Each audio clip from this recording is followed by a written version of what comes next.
Bonjour à tout le monde, j'espère que vous allez bien. Voici, on se trouve à la nouvelle vidéo qui concerne sur les ensembles des nombres. Dans cette vidéo, nous allons discuter un peu plus large quels sont différents types de classes de nombres qu'il existe selon dans les maths qu'on les voit souvent. Donc, souvenez-nous très bien du début jusqu'à la fin de la vidéo, c'est très intéressant. N'hésitez pas, si vous avez des questions, n'hésitez pas à me demander en commentaire. Je suis là pour répondre à toutes les questions possibles. Donc, je vous souhaite qu'on va commencer dès le maintenant. Allez, let's go. Donc, avant de commencer, je vais créer quelques plans auxquels que je vais vous faire en fait, durant cette vidéo. Qu'est-ce que je vais vous enseigner? Donc, premièrement, ça va être sur les ensembles des entiers naturels. Ça, c'est le premier classe des nombres à savoir vraiment qui est tout à fait classique. La deuxième concerne c'est l'ensemble des entiers relatifs qui est en fait qui est un peu plus poussé par rapport aux entiers naturels. Et ça, vous allez voir à la deuxième partie. Et la troisième, qui est très intéressante, qui sera l'ensemble des classes des entiers, décimaux. On peut dire aussi des nombres décimaux, mais voilà, là je vous crée, peut-être pas. La quatrième, ça va être un peu plus encore avancé. Ça va être des entiers rationnels. Rationnels. Ça va être un peu plus poussé. Et la dernière, on va discuter sur les ensembles réels. Voilà. Et ça, c'est un ensemble un peu plus global. Et ça, c'est avec cet ensemble que nous allons vraiment travailler sur toutes les vidéos qui vont venir à la prochaine. Ce sera très intéressant. Suivez-nous jusqu'à la fin de la vidéo. Vraiment, c'est intéressant. Donc, on était où? Voilà, l'ensemble réel.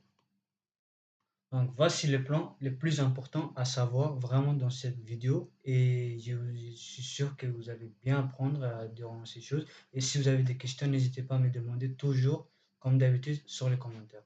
Donc, on commence par les entiers naturels. Qu'est-ce que c'est un entier naturel? C'est tout simplement, c'est un entier qui est tout à fait positif. C'est un entier parfait, c'est-à-dire qu'il ne contient aucun virgule, aucune chose qui se décore, seulement qui contient uniquement un nombre entier, mais qui est positif. Et sa notation, il faut très bien savoir ça, vous êtes obligé de savoir la notation.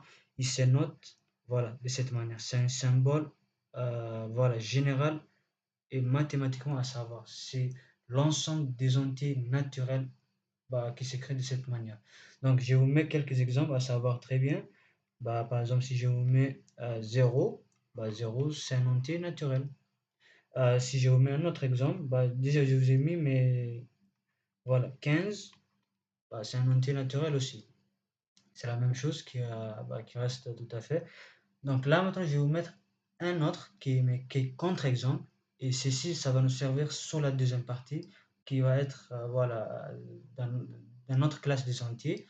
Là, maintenant, si je vous mets, supposons, un entier qui n'est pas positif, bah, moins 2, donc ça ne va pas forcément appartenir dans l'ensemble dans l'ensemble des entiers naturels. Et pour cela, il y a il y a une autre classe des ensembles qui peut permettre à répondre à ce genre de problèmes qu'on appelle des ensembles des entiers relatifs. Et voici, voilà, en général, les entiers relatifs, ce sont des entiers, mais qui est positif et qui est à la fois aussi négatif. Et voilà sa notation qui est très importante à savoir. Il se note de cette manière, l'ensemble Z. Voilà. C'est une notation classique en mathématiques que tout le monde doit savoir. Voici quelques exemples que je vais vous mettre ici. Si je vous mets moins 4, ça appartient à des entiers relatifs. Un autre exemple, 3. Normalement, ça appartient dans un entier naturel. Mais cette fois-ci, ça va appartenir dans un entier relatif parce que les entiers relatifs, ça prend encore des entiers positifs et même les négatifs. C'est-à-dire ça regroupe tous les nombres possibles. Donc les 3, ça appartient dans deux groupes, c'est-à-dire ça appartient dans un entier naturel, et aussi il appartient dans un entier relatif. Voilà, c'est dans les deux cas qui marchent très bien. Donc là maintenant, encore, je vais vous mettre un autre contre-exemple qui est 7 nombres. Ça ne va pas fonctionner dans un nombre relatif. Et du même pour les nombres antinaturels. Et 7 nombres, il s'agit de quoi? Par exemple, si je vous prends voilà, 0,25. 0,25, c'est un nombre, mais ce n'est pas un entier. Ce n'est pas un entier parce qu'il ne s'écrit pas d'un nombre parfait. Il a des trucs approximatifs, c'est-à-dire des 0, quelque chose. Voilà. Donc ces genres de nombres n'appartiennent pas forcément dans un entier naturel, ni dans un entier relatif. Donc pour ces genres de nombres, quel est l'ensemble qui peut accepter et qui peut regrouper? Bah, ce sont les nombres des classes décimaux. Bah, ça va être encore très important. Voici. C'est quoi un nombre décimaux? Bah, c'est un nombre fini. Attention, il faut bien très bien savoir là. C'est un nombre fini avec, qui sont finis après la virgule. Regardez. Là maintenant, ce sont des nombres qui sont finis, mais tous les nombres, ils sont où? Ils sont après la virgule. Avant la virgule, ça ne nous intéresse pas vraiment, mais ceux qui sont après la virgule, est-ce qu'ils ont des limites? Est-ce que ça se termine? Parce qu'il y a des nombres quand même qui ne se terminent même pas. Donc, dans ces cas, les nombres décimaux, qu'est-ce qu'il va prendre? Il va prendre quels nombres qui ont des nombres après la virgule, mais qui sont limités, c'est-à-dire qui sont finis. Par exemple, si, avant d'écrire un exemple, je vais vous mettre sans notation. La notation, c'est l'ensemble D. Voilà. L'ensemble D, c'est l'ensemble des classes des nombres décimaux. Donc, c'est quoi un ensemble? Un exemple? Si je vous prends le contre-exemple que je vous ai pris précédemment, 0,25. Là, vous voyez, après la virgule, nous avons deux chiffres. Vous voyez, les deux chiffres, ils sont finis. Vous voyez très bien. Là, ils sont finis vraiment. Donc, celle-là, il appartient forcément dans un classe des ensembles décimaux. Voilà. Un autre nombre, si je vous prends 3, 3, normalement, c'est la même chose d'écrire 3,0. Donc, c'est là, il appartient toujours dans un nombre décimaux. Si je vous donne moins 2, et ça aussi, ça appartient toujours, voilà, de l'ensemble des classes des nombres décimaux.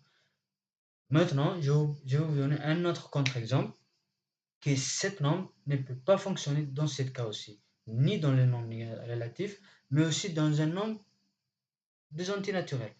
C'est qui ces nombres? Par exemple, si je vous donne 0,3333, qui continue comme ça, qui n'a aucune limite, c'est le genre de nombres normalement, qu'est-ce qu'ils disent les nombres décimaux? Il faut que tous mes chiffres ils soient limités, qu'ils soient finis. Donc dans ces cas, ça ne répond pas à notre problématique. Donc ces cas-là, ça appartient pas forcément, ça n'appartient pas ni dans un ensemble D, ni dans un ensemble Z, ni dans un ensemble N. Alors, quel est cet ensemble qui peut prendre ces genres de nombres? Ce sont des entiers, ce sont des nombres rationnels. Les nombres rationnels, en fait, sont des nombres qui s'écrivent tout à fait sous cette forme A sur B, avec A qui peut être un entier relatif ou bien un entier, voilà, quel que soit un nombre. B aussi, c'est un entier,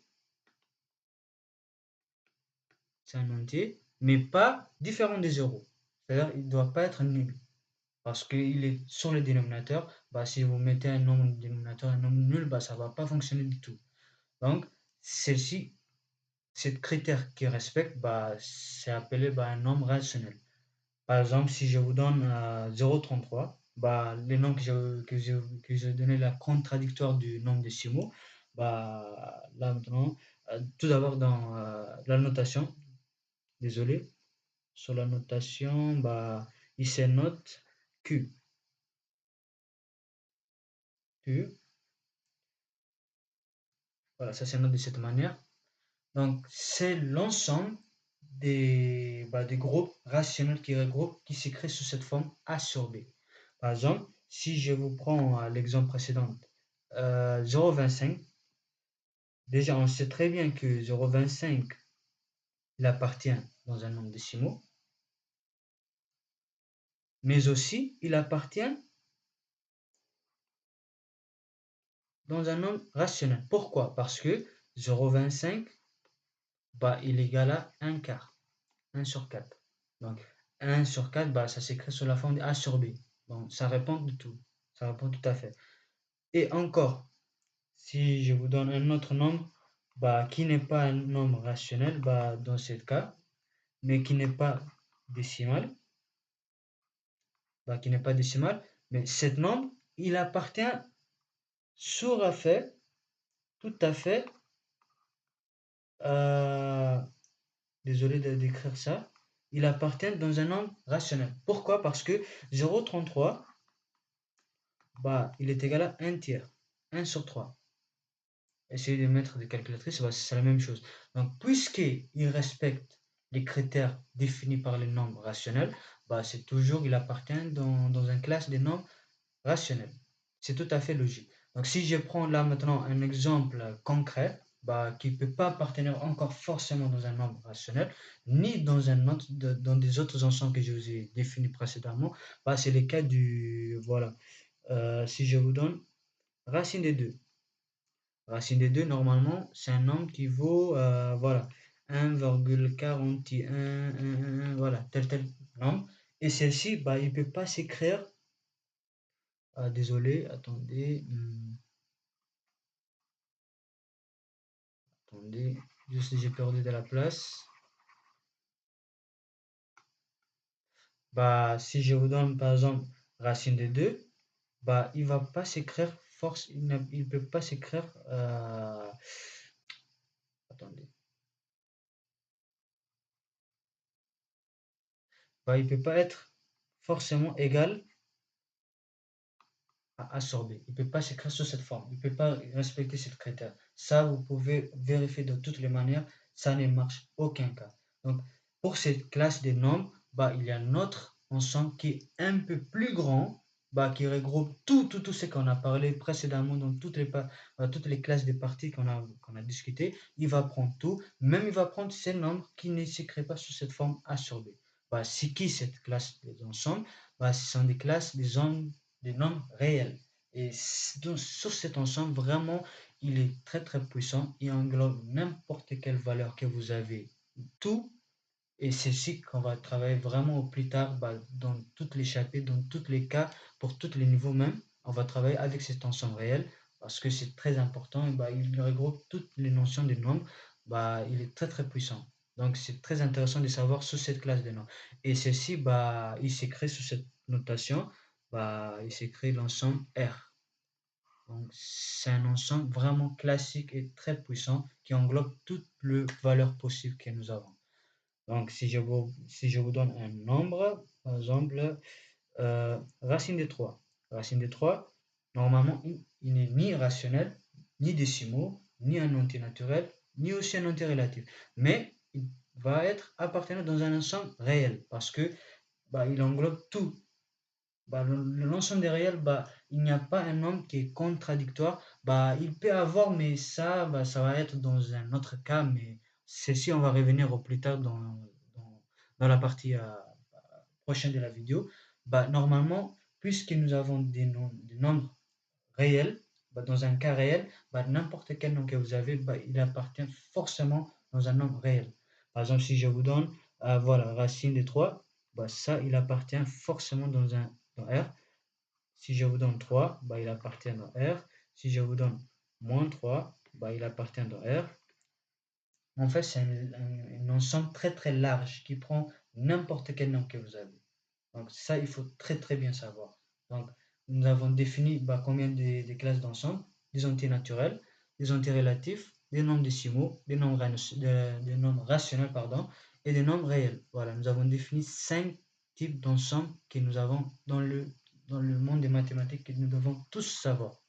Donc, une fois qu'on a défini toutes ces classes d'ensemble, bah, il nous reste un ensemble bah, qui ne catégorise pas du tout bah, tout ce qu'on a discuté, bah, c'est l'ensemble vide. Un ensemble vide, bah, c'est un ensemble qui contient aucun type de nombre. bah, un ensemble qui contient aucun nombre, bah, il se note. Bah, ici, là, je vous précise parce qu'il faut savoir la notation. C'est la notation qui nous intéresse, pas les trucs de définition, mais c'est la notation. Donc, l'ensemble vide, bah, ça s'écrit sous cette forme. Voilà. L'ensemble vide, bah, c'est d'avoir aucun nombre du tout. Donc, une fois que nous avons défini ces genres d'ensemble, bah, je vous écris quelques notions un peu qui sont intéressantes dans le symbole mathématique. Vraiment, au lieu de créer des phrases, bah, il est très intéressant de savoir même quelques symboles mathématiques. Vraiment, c'est intéressant. Par exemple, si on discute sur le symbole d'exclusion, un symbole d'exclusion en mathématiques, qu'est-ce que ça signifie? Bah, ça signifie tout simplement bah, qu'on exclut les nombres zéro dans un ensemble. Tout, ça signifie uniquement que ça. Le nombre étoile, c'est-à-dire, voilà, l'exclusion étoile, ça, ça signifie exclure les zéros d'un ensemble.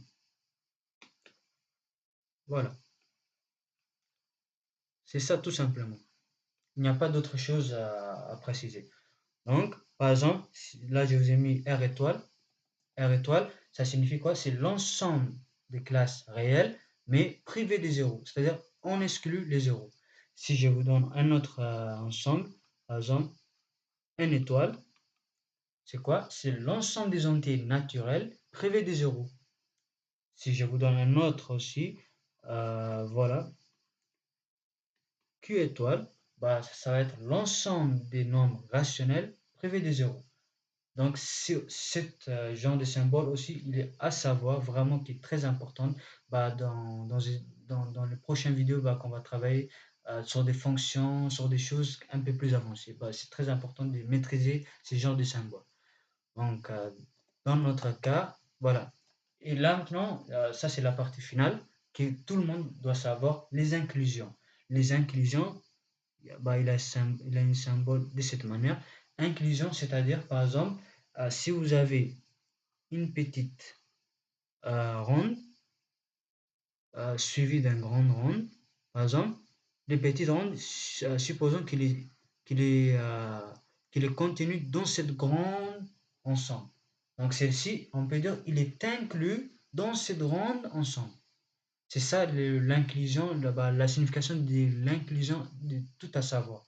L'inclusion, c'est-à-dire une petite chose, il est inclus dans une grande chose. C'est-à-dire ces grandes choses qui peuvent contenir cette petite chose. Bah, c'est ça l'inclusion. C'est-à-dire il peut mettre en relation les phrases que vous pouvez discuter, bah, il peut mettre en symbole mathématique. Bah, ça va représenter.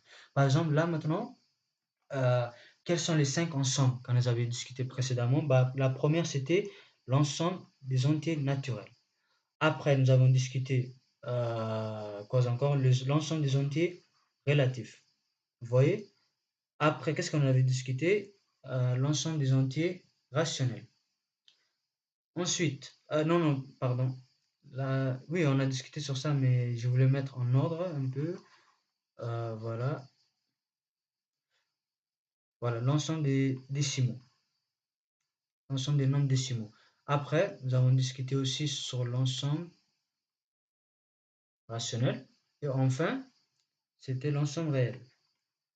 Là, par exemple, tous les nombres que nous avons pris, ça c'est très important à savoir. Par exemple, 3, bah, il peut être, bah, 3, il peut contenir ici. Vous voyez très bien. C'est même 3, il peut être contenu dans l'ensemble décimaux. Ça, on avait déjà discuté. C'est même 3, bah, il peut appartenir ici. Il peut appartenir ici, c'est la même chose. Mais si je prends, par exemple, moins 2, bah, celle-ci, elle peut pas contenir dans l'ensemble de notre naturel. Mais, donc là, je vais mettre un petit bar. Donc là, comme moins 2 il ne peut pas contenir dans l'ensemble naturel, alors que l'ensemble des entiers relatifs, elle peut contenir cette norme, bah, cet ensemble, il est plus grand par rapport à l'ensemble naturel. Donc, je vais mettre un signe d'inclusion. Après, bah, si je prends moins 2, bah, c'est toujours dans le cadre de l'ensemble décimaux, encore dans un rationnel, encore dans un nombre réel. Là, ça fonctionne. Mais si je prends par exemple dans un entier relatif, bah, si je prends 0,25, bah, ça va pas être contenu dans l'ensemble relatif. Bah, celle-ci, ça va répondre dans l'autre ensemble. Donc, ça va être un signe d'inclusion pour celui-là. Ainsi de suite. Dans l'ensemble décimaux, bah, comme je vous ai dit, des nombres qui sont pas finis après la virgule, bah, c'est l'autre ensemble qui peut répondre à ce type de problématique. Donc, je vais mettre une inclusion. Parce que l'ensemble rationnel, elle peut contenir tous les nombres, tous les types de nombres que le nombre décimaux il a, mais l'ensemble des nombres décimaux, elle ne peut pas contenir certains nombres que le nombre rationnel qu'il a. C'est pour ça que l'ensemble des nombres décimaux sont contenus dans l'ensemble rationnel. Et à la fin, bah, l'ensemble des réels, bah, lui, contient toutes les classes de nombres, même ce que le nombre rationnel ne contient pas. Bah, celle-ci, elle peut être inclue aussi bah, dans l'ensemble réel. Et voici l'inclusion, bah, ce qu'à savoir. Voici le type de vidéo qu'on a discuté depuis le début sur le classe des nombres d'ensemble, à savoir, il existe 5, il y en a aussi d'autres, on va discuter bah, sur le prochain vidéo à venir. Bah, il faut très bien maîtriser sur cette notion des nombres d'ensemble. Bah, si vous avez des questions, voilà, n'hésitez pas à me demander. Bah, si vous avez d'autres exercices comme ça, n'hésitez pas à me proposer. Bah, je vais organiser une autre vidéo pour vous répondre à vos besoins. Donc voilà, je vous remercie vraiment de votre attention. Bah, on va se trouver à la prochaine vidéo avec une nouvelle chapitre bah, qui va être n'importe quel nouveau. Donc suivez-nous jusqu'à la fin. Je vous remercie vraiment de votre attention. Ciao, ciao. Merci.